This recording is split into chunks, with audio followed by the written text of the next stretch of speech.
बिस्मिल्लाहिर्रहमानिर्रहीम। अस्सलामुअलैकुम स्टूडेंट्स, उम्मीद करता हूँ सब खैरियत से होंगे। हिस्ट्री क्लास 6 और आज हम करेंगे पेज नंबर 6 और 7 को। पेज नंबर 6 और 7 पे जो टॉपिक हमारा आएगा वो समर वैली सिविलाइजेशन का रहेगा। और आज की इस वीडियो में इंशाल्लाह हम जो कंसेप्ट जो मेन पॉइंट हम क्लियर करेंगे उनमें ये हो, नंबर 1 हम ये पता करेंगे कि इंसेंट सिविलाइजेशन समर वैली के अंदर जो मेन टाउन्स थे, जो बड़े बड़े शहर इन्होंने आबाद किए वो कौन से थे, ये कहाँ पे लोकेटेड थी, ये कब शुरू हुई और कब इसका एंड हो गया, सिविलाइजेशन के 5 मेजर कैरेक्टरिस्टिक्स क्या होती हैं, वो सोशल ऑर्डर होएगा समर वैली सिविलाइजेशन का। इंशाल्लाह वीडियो के साथ साथ इन पॉइंट्स को हम क्वेश्चन वाइज भी तैयार करते जाएंगे। रीडिंग की तरफ चलते हैं। Page number 6, Sumer valley civilisation. Sumer valley one of the earliest and most prosperous settlement of Mesopotamia, सबसे पहली थी और इसके साथ साथ फ्लॉरिशिंग थी, इकोनॉमिकली बहुत स्ट्रॉन्ग थी। लोकेशन की तरफ चलते हैं तो summer was situated in the southern most part of Mesopotamia, कि ये मेसोपोटामिया का साउथ पार्ट था। थी आज के अगर टाइम की हम बात करें तो जहाँ इराक है यहाँ पे ये समर वैली सिविलाइजेशन थी। सबसे अहम बात जो हमें पता होना चाहिए वो Sumerians were actually people from Anatolia. ये बेसिकली अनातोलिया से मूव हुए थे। और अनातोलिया की लोकेशन को अगर हम अपने पिछले पेज पे जाते हैं, पेज नंबर 5 पे, तो पेज नंबर 5 का ये एरिया जो है ये अनातोलिया की लोकेशन को क्लियर करता है, जो मेडिटेरियन सी और ब्लैक सी के करीब आबाद थे। ये यहाँ से माइग्रेट करते हुए समर वैली सिविलाइजेशन की तरफ आए, जो कि साउथ पार्ट बनता है और पर्शियन गल्फ के ये बिल्कुल करीब आबाद हुए थे। Agriculture thrived due to its location, कि जिस लोकेशन के अंदर ये आए थे यहाँ पे जो एग्रीकल्चर था वो बहुत अच्छे से ग्रो हुआ, बहुत अच्छे से डेवलप हुआ, due to the fertile plain and encourage the settlement of population growth in this area, कि इस एरिया के अंदर जो सेटलमेंट थी, जो आबादी थी लोगों की, वो ज़्यादा तेज़ी से बढ़ी। इसको बढ़ने की जो वजह थी वो इसका फर्टाइल प्लेन से। सोशल ऑर्डर के ऊपर एक मुकम्मल एक क्वेश्चन बनता है जिसे हम कह सकते हैं कि describe about the social order in Sumer valley civilization. तो सोशल ऑर्डर में बेसिकली आएंगे कि उनके ऊपर जो रूलर था, जो किंग था वो, उसके बाद जो अथॉरिटीज़ थी, जो मैनेजमेंट थी वो कौन आएंगे, ब्यूरोक्रेसी या जो लोग इसकी इम्प्लीमेंटेशन करवाते थे वो लोग आएंगे। उसके अलावा इसमें काम करने वाले जो पेशावर लोग हैं वो शामिल होते हैं, क्लाइंट्स आते हैं और स्लेव्स होते हैं। सोशल ऑर्डर को अगर हम सिंगल लाइन क्लियर करें तो ये एक पिरामिड बनती है अथॉरिटीज़ की, कि जो सबसे टॉप पे होता है वो किंग है। उसके बाद वो लोग आते हैं जिनके पास प्रॉपर्टीज़ होती हैं या अच्छी गुड ड्यूटीज़ होती हैं। इसके बाद जो ट्रेडमैन हैं वो आते हैं और लास्ट में हमारे पास क्लाइंट्स या स्लेव्स रह जाते हैं। तो सबसे पहले हम पढ़ते हैं Sumerians were mostly based in and around the cities, कि ये ज़्यादातर शहरों के करीब रहते थे। The population of different city states, कि इन इलाकों में जो सिटी थे उनकी जो पॉपुलेशन थी, हैड देयर ओन गॉड्स, के उनके अपने अपने अलग खुदा हुआ करते थे, and were ruled by the king, और ये एक बादशाह की जो हुकूमत थी उसके अंदर ये अपना वक्त गुजारते थे। यानी एक बादशाह हुआ करता था और हर जो शहर है उसका अपना अपना एक खुदा होता था। दे ऑल्सो हैड सोशल क्लासेस, इनकी कुछ समाजी क्लासेस भी होती थी। हर सोसाइटी के अंदर मुख्तलिफ किस्म की ज़ातें, मुख्तलिफ किस्म की ग्रेडिंग दर्जाबंदी बनी। So they also had the social classes and assigned the task, कि इनको इन सोशल क्लासेस की बेस पे कुछ टास्क दिए जाते थे उनके स्टेटस को देखते हुए। Each person in the kingdom, और हर बंदा अपनी इस किंगडम के अंदर जो जो उसका सिटी, जो उसका स्टेट, जो उसकी बाउंड्री होती थी, so the society could function smoothly, ताकि ये सोसाइटी बेहतर तरीके से आराम सुकून से फंक्शन कर सके और इसमें कोई मामला ख़राबी ना आए। The society was divided into 4 major class. Number 1 पे आते थे नोबल्स, नंबर 2 पे आते थे कॉमनर्स, नंबर 3 पे आते थे क्लाइंट्स एंड लास्ट में स्लेव्स। अब हम इन चारों को थोड़ी थोड़ी हेडिंग के साथ क्लियर करते हैं। तो सबसे पहले जो नोबल्स थे, जैसे इसके वर्ड से मीनिंग हमें पता चलता है कि इनको आप कह लें कि एडमिनिस्ट्रेशन के अंदर होते हैं या बड़े बड़े ओहदे जिनके पास होते थे, ये वो शामिल हैं। Nobles owned large state in the family properties, के इनके पास बड़ी बड़ी फैमिली प्रॉपर्टीज होती थी। They were the responsible for maintaining the ziggurat, कि इनकी ये जिम्मेदारी होती थी कि ये मेंटेन करें ज़िगरेट को। अब ये ज़िगरेट जो है ये इनके वर्शिप प्लेस होती थी जहाँ पे ये अपने उस वक्त के मौजूदा खुदाओं की इबादत किया करते थे।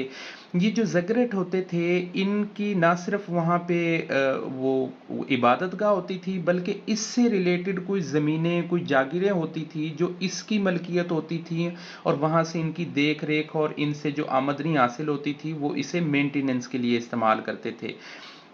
द एंसेंट मेसोपोटामिया टेम्पल, और ये वाले जो पुराने मेसोपोटामिया के मंदिर या टेम्पल या आप इनको बोलें कि इबादत गाहें थी, आर सराउंडेड लैंड, ज़मीन के इर्द गिर्द, मतलब इसे सराउंड किया गया था, इसे कवर किया गया था।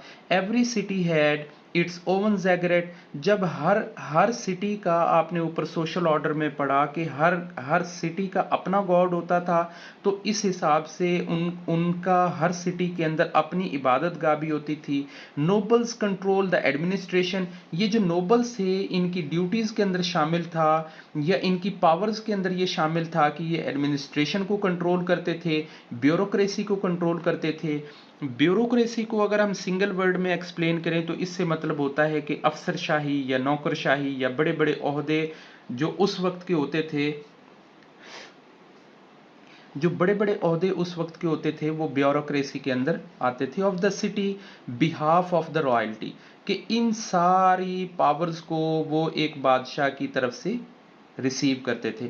कॉमनर्स की तरफ आते हैं तो सेकंड नंबर पे हमें कॉमनर्स मिलेंगे। Mesopotamia commoners were the usually either farmers, ये आम तौर पे या तो किसान होते थे और ये आउटसाइड द सिटी होते थे। अब नोबलर्स के बारे में हमें ये इंफॉर्मेशन होएगी कि ये इनसाइड द सिटी होंगे और कॉमनर्स जो हैं ये आउटसाइड द सिटी होंगे। ये काम करते थे कार्ड पुशर का। अब ये जो वर्ड है कार्ड पुशर, आप देखें कि अगर अगर ये ऐसे लकड़ी के या कोई रेड़े वगैरह चलाते थे तो जाहिर है इन्होंने उस वक्त व्हील इजाद कर लिया था, तभी ये कार्ड पुशर थे। ब्रिक मेकर थे, ईंटें भी बनाते थे, कारपेंटर थे, कुछ लकड़ी का काम करते थे, फिशरमैन थे। चूंकि ये रिवर वैली सिविलाइजेशन थी, दरियाओं के करीब आके ये आबाद हुए थे, तो यहाँ पे लोग फिशिंग भी करते थे। सोल्जर्स हुआ करते थे जो कि जंगें एक दूसरों के साथ लड़ते थे। ट्रेडमेन्स में बेकर्स हैं, स्टोन क्रैवर्स हैं, पोटर्स हैं, वेवर्स हैं, लेदर टर्नर्स हैं। क्लाइंट्स का जो लफ्ज़ है इसे आप यूँ समझें जैसे आज के टाइम में हम मज़ारे का लफ्ज़ इस्तेमाल करेंगे, जैसे लोगों ने अपनी ज़मीनों के ऊपर अपने कुछ फसलों की देख रेख के लिए कुछ लोगों को वहाँ पे अपॉइंट किया होता है। तो ये बेसिकली जो नोबलर्स थे, ये जो नोबल थे, इन्होंने अपनी ज़मीनें जो ज़िगरेट की होती थी, इनकी अपनी बड़ी प्रॉपर्टीज़ होती थी, इनकी अपनी लार्ज स्टेट्स होती थी, उन पे काम करने के लिए इन्होंने कुछ लोगों को रखा हुआ था जिनको ये क्लाइंट्स कहते थे। इनको आप आज के टाइम में मज़ारे कह सकते हैं या आप ये कह सकते हैं कि ये उस वक्त के इनकी लेबर थी। Clients were the people who depend on nobles, के ये नोबल्स के ऊपर डिपेंड करते थे by working on the temple land ziggurat for their livelihood, अपनी रोज़गार ज़िंदगी के लिए। ये जो इबादत गाहें होती थीं, जो इबादत गाहों की ज़मीन होती थी, इनके ऊपर इनकी गुजर बसर होती थी। Clients also included those commoners, और ये वाले क्लाइंट्स इंक्लूड होते थे उन कॉमनर्स में who did not own any property और वर्क, जिनको कोई काम नहीं करना आता था, जिनको किसी चीज़ का अता पता नहीं होता था। तो on the nobility west state, ये जो वर्ड है नोबेल्टी वेस्ट स्टेट का मतलब ये होगा कि ऐसी स्टेट जिसमें बड़े पैमाने पर मुल्क के अंदर किसी खित्ते में वो फैले होते हैं। मतलब ये जो क्लाइंट्स होते थे ये किसी लिमिटेड प्लेस के ऊपर नहीं रहते थे, ये मुल्क के या उस स्टेट के या उस सर्कल के मुख्तलिफ हिस्सों में दूर दराज भी फैले हुए थे। सबसे बॉटम पे जो आते थे वो स्लेवरी थी, स्लेव थे, गुलाम। जो स्लेवरी थी ये आप यूं समझे कि ये जनरली और वाइडली आम तौर पर ये काबिल कबूल थी हर जगह पे। प्रेविलेंट का मतलब होता है कि किसी चीज़ का काबिल कबूल होना, किसी की किसी ऐसे काम को जिसकी रुकावट ना हो, उसे हम बोलेंगे प्रेविलेंट। तो स्लेवरी की कोई रुकावट नहीं थी, गुलाम खरीदे जाते थे, गुलाम रखे जाते थे, ये फैमिली का हिस्सा बनते थे। Most slave were prisoners of the war, ज़्यादातर जो स्लेव होते थे वो जंगों से कैदी बनाए जाते थे। Of use the platform chores of the homes at honours of the work for the temple and priest, और ज़्यादातर इनको ना डेली जो घर के छोटे मोटे काम होते थे, जो ऑनर की मलकियत होते थे, वो उनसे काम कराता था डेली हाउस होल्ड रूटीन के, या टेम्पल या प्रीस्ट जो होते हैं, जो इनके पादरी होते थे, जो इनकी इबादत में इनके टेम्पल्स के अंदर काम होता था, वहाँ पे उनकी काम की रूटीन को ये ठीक कर रहे होते थे या देख रहे होते थे। बिलीव्स और समराइंस का कंसेप्ट ये है कि समराइंस वर पॉलीथिसिस्ट, कि ये बहुत सारे खुदाओं को मानते थे, कि हर शहर का अपना एक खुदा होता था, दूसरे शहर का, तीसरे शहर का। ये अपना तो मानते ही मानते थे, दूसरे वाले जो खुदा होते थे उनकी रिस्पेक्ट करते थे, उनको भी तस्लीम करते थे। तो इसलिए समराइंस को पॉलीथिसिस्ट कहा जाता है। अगर हमें एमसीक्यूज में या फिल इन द ब्लैंक्स में ये क्वेश्चन आ जाता है कि Sumerians were dash and worshipped many gods, तो हम वहाँ पे पॉलीथिसिस्ट लिखेंगे। अच्छा, इनकी कुछ कैरेक्टरिस्टिक्स थी, इनके जो खुदा थे उनकी कुछ कैरेक्टरिस्टिक्स भी हमें एक्सप्लेन की हैं, like the ability to fight. इनकी नज़र में जो इनके खुदा होते थे, उनके पास ये सलाहियत होती थी कि वो लड़ाई कर सकते हैं, वो शादी कर सकते हैं, उनके बच्चे होते हैं। या दूसरे लफ्ज़ों में समराइंस का ये बिलीव होता था कि गॉड्स वर इमॉर्टल, कि इमॉर्टल मतलब लाफानी, जिसे ख़त्म नहीं किया जा सकता। इनको खुदाओं के बारे में यह अकीदा था कि वो ख़त्म नहीं होते, वो लाइफ टाइम होते हैं। And all power despite being anthropomorphic, ये ऐसी खूबी होती है जिसमें किसी इंसानी खूबी को किसी चीज़ में डाल दिया जाता है। In order to avoid any sort of aggression, और ये अपने खुदाओं के किसी भी एग्रेशन से बचने के लिए, किसी भी नाराज़गी और गुस्से से बचने के लिए कुर्बानियाँ भी देते थे, एनिमल्स की सेक्रीफाइसेस करते थे, उनको फूड और अदर वैल्यूएबल चीज़ें भी दे रहे होते थे उन जैगरेट्स के अंदर। अकॉर्डिंग टू द समराइंस बिलीव, और जो समराइंस से उनके अगर अकीदे की बात करें, दे नीडेड देयर गॉड, उनको खुदाओं की ज़रूरत थी, ब्लेसिंग इन वर्ल्डली ब्लेसिंग्स के लिए, कि जहाँ जहाँ वो आबाद हैं, जिस जिस खित्ते में वो आबाद हैं और जिस ज़िंदगी के शोबे में वो आबाद हैं, उनके लिए उनको उनकी दुआओं की ज़रूरत थी। But the role of God, लेकिन इन खुदाओं का जो किरदार हुआ करता था, वॉज लिमिटेड आफ्टर डेथ, कि इनके मर जाने के बाद लिमिटेड था, इसके बाद इनका राब्ता ख़त्म हो जाता था। नेक्स्ट हेडिंग है इनोवेशंस ऑफ द समराइंस, के समरियंस ने कौन कौन सी इनोवेशंस की हैं, कौन कौन सी चीज़ें दरियाफ्त की। अब हमें पता था कि जो मेसोपोटामिया सिविलाइजेशन है, उन्होंने एग्रीकल्चर को बहुत बहुत अच्छे से प्रमोट किया, उन्होंने डैम्स बनाए, पानी के चैनल बनाए, फसलें नए सिरे से उन्होंने लगाना शुरू की, वीट और बार्ले को उन्होंने अच्छे से क्रॉप करना शुरू कर दिया। तो मज़ीद और देखते हैं कि Sumerians thrived a larger civilization, ये एक बड़ी सिविलाइजेशन के रूप में उभरी है, as they were able to invent according to their need, कि इन्होंने अपनी ज़रूरतों के हिसाब से चीज़ों को ईजाद करना शुरू कर दिया था। दे faced serious challenges like seasonal flood, इन्होंने बड़े मसाइल का सामना किया, जैसे कि सीरियस चैलेंजेस में आते थे कि सीजनल फ्लड आते थे, मौसमी तौर पर जो पानी दरियाओं के अंदर, जैसे हमारे बाज़ इलाकों के अंदर जब नॉर्दर्न एरिया से बर्फ़ पिघल जाती है, तो वो बहुत ज़्यादा इंडस रिवर के अंदर और डिफरेंट रिवर्स के अंदर पानी का फ़्लो बढ़ जाता है। ड्रॉट्स का इनको सामना था। ड्रॉट्स का यूं था कि पानी आया और चला गया, उसके बाद पूरे साल खुश्क साली रहती थी। तो ड्रॉट्स का मतलब होता है खुश्क साली, के जहाँ पे पानी ना हो, जैसे डेजर्ट्स होते हैं। And attack from the hostile neighbours, और जो दूसरे करीब करीब के जो लोग होते थे, हॉस्टाइल नेबर्स होते थे, हमसाए होते थे, due to the weak defence system, के इनके पास जो दिफाई निज़ाम था, फ़ौजों का बेहतर नहीं होता था, जिसकी वजह से हमसाए इनके ऊपर अटैक कर देते थे। अब हमें 3 मेजर इनके प्रॉब्लम्स का पता चला कि इनको जो चैलेंजेस का सामना था, नंबर 1 सीज़नल फ्लड था, नंबर 2 ड्रॉट था और इनके ऊपर अटैक्स हो जाते थे। अब इस सारे काम को करने के लिए इन्होंने अपने सिटीज़ को बेहतर करना शुरू किया। नेचुरल जो चैलेंजेस थे उनको कवर करने के लिए इन्होंने नेचुरल चैलेंजेस में देखें सीज़नल फ्लड आता था और ड्रॉट्स आते थे।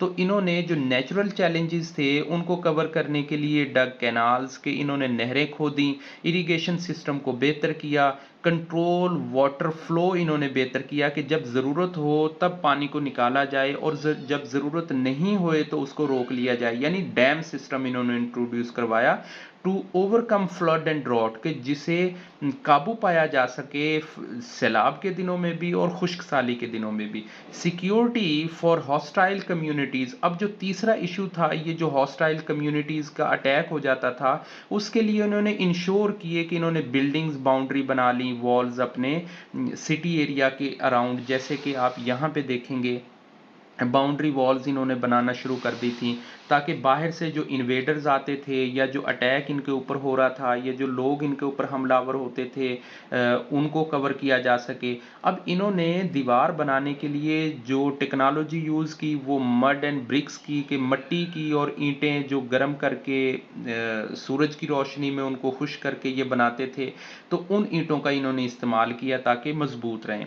For this the required material was collected through barter trade, और इन्होंने जो ये वाला मटेरियल है इसे हासिल करने के लिए जो ट्रेड का सिस्टम बनाया वो बार्टर ट्रेड था। बार्टर ट्रेड का मतलब ये होता है कि उस वक्त चूंकि रुपए की करेंसी या डॉलर की करेंसी या ये किसी सूरत में करेंसी नहीं थी, तो ये चीज़ों के बदले चीज़ें देते थे। बार्टर सिस्टम का मतलब ये हो गया कि अगर किसी बंदे को कोई सामान चाहिए है, मतलब ब्रिक चाहिए है ब्रिक मेकर से, तो और उसके पास जो बेकर्स होगा या वो खाना बनाने वाली उसके पास कोई चीज़ होगी या लेदर की कोई चीज़ होगी, तो वो ट्रू ट्रेड करते थे कि अगर किसी ने कोई जैकेट या लेदर बना ली है, किसी ने कोई घोड़े की जीन बना ली है या कोई अच्छा चटाई बना ली है, तो वो उसके बदले उस बंदे को चीज़ देता था जिससे उसे रिक्वायरमेंट होती थी गंदम की, बारले की, किसी किसी चीज़ की जो उसे चाहिए होती थी। तो ये ट्रेड ऐसा ट्रेड होता है जिसमें हम किसी चीज़ के बदले चीज़ ले रहे होते हैं। विद कमोडिटीज़ एंड रीजन्स, के जो चीज़ें कमोडिटीज़ होती हैं लाइक बंदे की जो कमोडिटीज़ में आएंगी, उसकी फूड आएगी, उसके जो शूज़ आएंगे या उसके जो क्लॉथ्स आएंगे, ये सब उसकी कमोडिटीज़ में आएंगे। बार्टर मटेरियल इंक्लूडिंग एनिमल्स का भी करते थे, क्लॉथ्स का भी करते थे, टूल्स थे, ग्रेन्स थे, स्टोन्स थे, वुड थे और मेटल्स थी, जो मैंने आपको एक्सप्लेन किया है। अब इनकी सबसे अहम बात जो ये थी कि ये सोसाइटी आहिस्ता आहिस्ता डेवलप होते होते इन्होंने जो लर्निंग का प्रोसेस है वो सीख लिया था, और इस लर्निंग के प्रोसेस में इन्होंने राइटिंग का सिस्टम इजाद किया।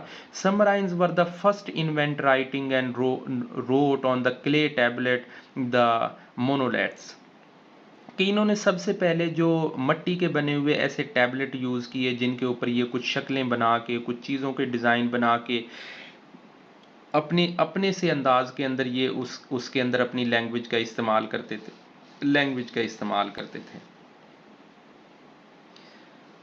However, their language did not resemble, कि ताहम इनकी जो लैंग्वेज होती थी वो रिजेंबल नहीं करती थी, वो मिलती नहीं थी एनी डेड लिविंग लैंग्वेजेस, कि जो पीछे से जो हिस्ट्री के अंदर आने वाली जो लैंग्वेज थी उनसे ये रिजेंबलेंस नहीं करती थी। The script design for the Sumerian language were cuneiform, ये एक मेन वर्ड है जिसे हमें अपने अंडरस्टैंड करना पड़ेगा कि इनका जो डिज़ाइन होता था स्क्रिप्ट का लिखने का, जैसे हम हरूफ तहज्जी लिख रहे होते हैं या अल्फ़ाबेट में ABC लिख रहे होते हैं, इनका जो लैंग्वेज का स्क्रिप्ट था वो क्यूनिफॉर्म कहलाता था। अब cuneiform is the compressed for the canonically shaped symbols, कि ये ऐसी शेप होती हैं जिन्हें कॉनिकली रखा जाता है, वो बॉडी शेप्स होती हैं, वो बॉडी के गेस्चर होते हैं या कोई डॉट्स होते हैं जिनको सिंबल के तौर पर यूज़ किया जाता है। द फेमस एंसेंट पोइम, एक तारीख की बड़ी मशहूर एक पोइम थी इनके ज़माने में, the epic of the Gilgamesh. The epic of the Gilgamesh, जिसे समराइंस ने कॉनिफॉर्म स्क्रिप्ट के अंदर लिखा था और इसकी ट्रांसलेशन की है जॉर्ज स्मिथ ने 1872 CE में, नॉट BC में, 1872 CE के अंदर की है। यानी आप ये लगा लें कि आज हम 2023 के अंदर हैं, तो 1872 के अंदर इन्होंने इसकी ट्रांसलेशन जॉर्ज स्मिथ ने एपिक ऑफ द गॉल्गामेश जो इसकी पोइम है वो की है। पेज नंबर अब हम चलते हैं जी 8 पे, जो कि इसका एंडिंग पॉइंट भी है इस समर वैली सिविलाइजेशन का।